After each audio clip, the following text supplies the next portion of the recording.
You say data are sticky. What does that mean? I really mean like gum at the bottom of your shoe, how it gets stuck and really crammed in there because we often don't know that the gum has been stepped on until it's too late. So this is kind of how I think about data about people as well, which is that we're living our lives, we're doing our thing with our devices and trying to coordinate our activities. And this whole time we are creating data, and those data are about things that are every day. They're not necessarily extraordinary. Those data can endure for a long time. They're used across all kinds of different other analytical databases. And it's a process that we are involved in, but we're not the only ones involved, right? There are these companies most of the time which are actually interested in collecting those data. So I talk about the stickiness also as co-creation because it's not just about what we individually choose to do. Now, you said data and I said data. Do you know which one is right? I think we're both right. Okay. Well, let's just pack up and go home right now then. That's a good... I think we No, solved it. We fixed it. no, oh, no, we do have more things to discuss here. Datafication, however you want to pronounce it. That's another term you use. What does that mean? It really just means how our lives are really becoming very much both analog and digital. So it's really hard to separate the difference between what you're doing physically versus what's being recorded or analyzed about you digitally. And so it's sort of thinking about life as both digital and physical. The other way to really define it, as others have done, is to say that a lot of human behaviors have become digital data, right? Stored in a database somewhere for analysis by a computer or human being. Let's do an excerpt from the book here. And this is right off the top where you talk about Ring, this thing where you can look into your phone and see a camera that takes a picture of your front door or whatever. And here we go. Sheldon, you want to bring this graphic up here? The video doorbell, it seemed, was the answer to the new problems created by online commerce and the solution to answering the doorbell when multiple packages arrive throughout the day. But video doorbells are not the only digital devices made for our convenience or increased productivity. There are also smartphones, smart thermostats, smart TVs, smart speakers, smart refrigerators, you name it. These smart devices form the ecosystem of the Internet of Things and have fundamentally changed many aspects of our lives and perhaps even who we are. Okay, I got to ask you about that last line. They've changed who we are, meaning what? Meaning, humans have since they figured out how to write things down, we've kept records about people and events for a very long time. So this is not a new technology. But what digital devices, so the ones that you just read out of the excerpt, those are all kinds of things that are in our everyday, that are tracking our behaviors, that are monitoring what we're doing, and also operating as a result of the sort of analysis that are provided by the data that are created. So this way that we can track people's activities, we can create data about what we're doing and what we're thinking on a second by second basis. This is new. This is fundamentally a big shift from how we used to live our lives, not just, comparing centuries ago, but I'm thinking even 20 years ago, before the advent of what's called big data, right? Where we had all this information from all these new sensors we were putting into our devices, whether that's phones, cameras, refrigerators, cars, you name it, any sort of digital technology that's out there has really become a data collection device as well. People are seeing things happening right now in the college system that is causing them a great deal of concern. Tell us what your firsthand sort of frontline experience is with what perhaps you might have been able to do 10 years ago, 12 years ago when you started teaching versus today. What's the difference? The students are different. So we have the issue of the international student cap. And after the pandemic, it became even more acute, the number of international students who had come into the system. And it's safe to say, I believe, that there were abuses. There were abuses in terms of recruiters in countries getting those students to the colleges here.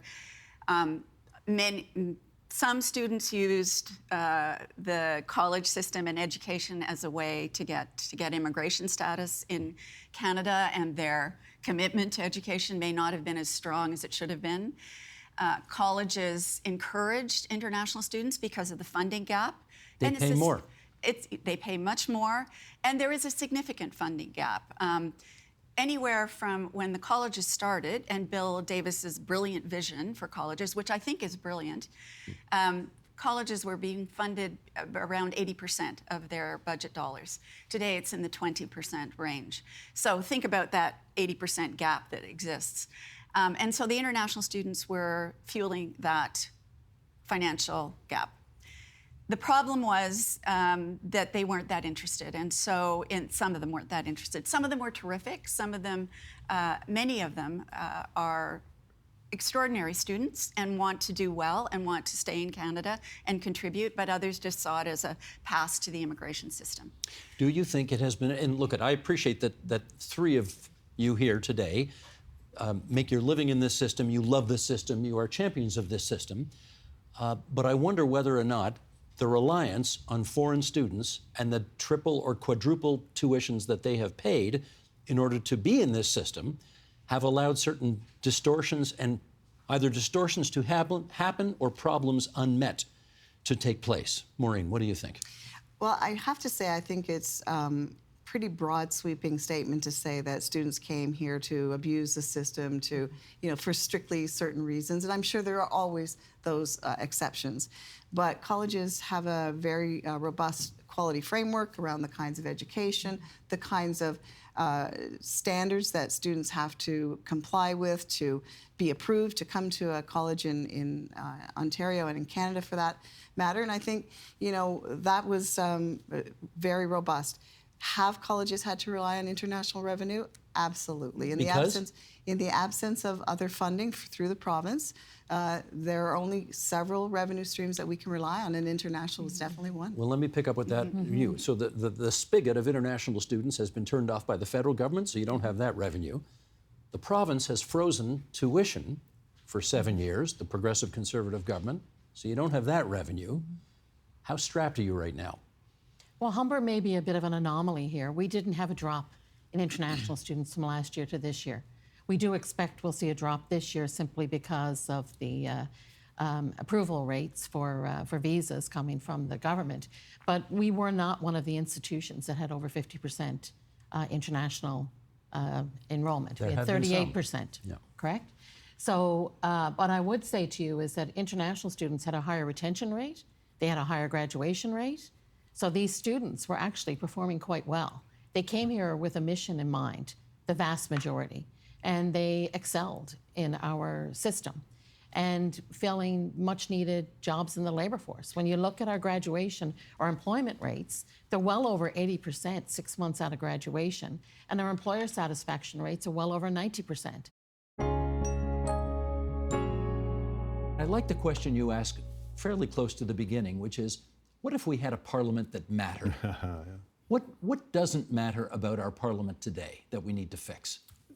Well, virtually everything. And when we think about what we send MPs to do to Parliament, what do we think? Well, we think they're going to propose legislation, we think they're going to debate legislation, they're going to scrutinize it carefully, make amendments, and ultimately they're going to vote on it. And when they do all these things, they're going to be representing us in our ridings. That's, I think, when we're thinking good thoughts about our democracy, that's what we think they're going to do. Well, go through each of them in turn.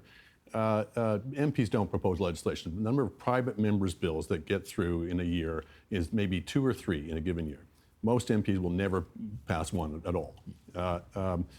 Scrutinize legislation. Well, yeah, that's great, but when you have bills coming through in these omnibus bills with dozens of separate pieces of legislation yoked together into one thing where they have to vote up or down them at all, very little actual scrutiny relevant to the size of the package actually goes on. Sometimes they get passed in a few days. So that is increasingly, a misnomer. Voting on legislation, we have the tightest system of party discipline in the democratic world. The Samara Center did a study. They found MPs vote with their party 99.6% of the time. And even the biggest mavericks, maybe 2 or 3%, and there's only a couple of them. That they're offside with the party. They're offside with their party. And of course, as experts will tell you, it's not even about voting discipline anymore. It's about message discipline. So even the idea of MPs standing up and asking questions in the House or making statements in the House, they only do so if they are approved by the party leadership to ask those questions, to make those statements. As often as not, they're written for them. These days, everything they say publicly is written for them. Their tweets are written for them. So all the things that we think we send MPs to do they're not really doing. So let's come back to the question. What if we had a parliament that mattered? How would our lives be better? Well, why do we have a problem? Why do we send people to Ottawa to hold governments to account, to call them out when they have either put bad legislation forward or misbehaved or their employees have done so? Again, we have very little ability to do so. We've had scandal after scandal under both the Liberals and the Conservatives over the last 10, 20 years where essentially nothing happened. You know, we had the Mike Duffy thing. No real price was paid by anybody in government by that. We had the S&C lab one. We had the We Charity.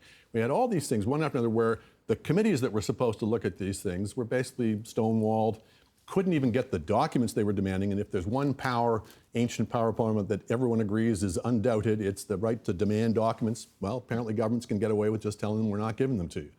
So those are some of the functions, but ultimately it's to decide whether or not the government has the confidence of the House. You cannot, under our system, you're not supposed to be able to govern unless you have the support of the majority of the members of the House.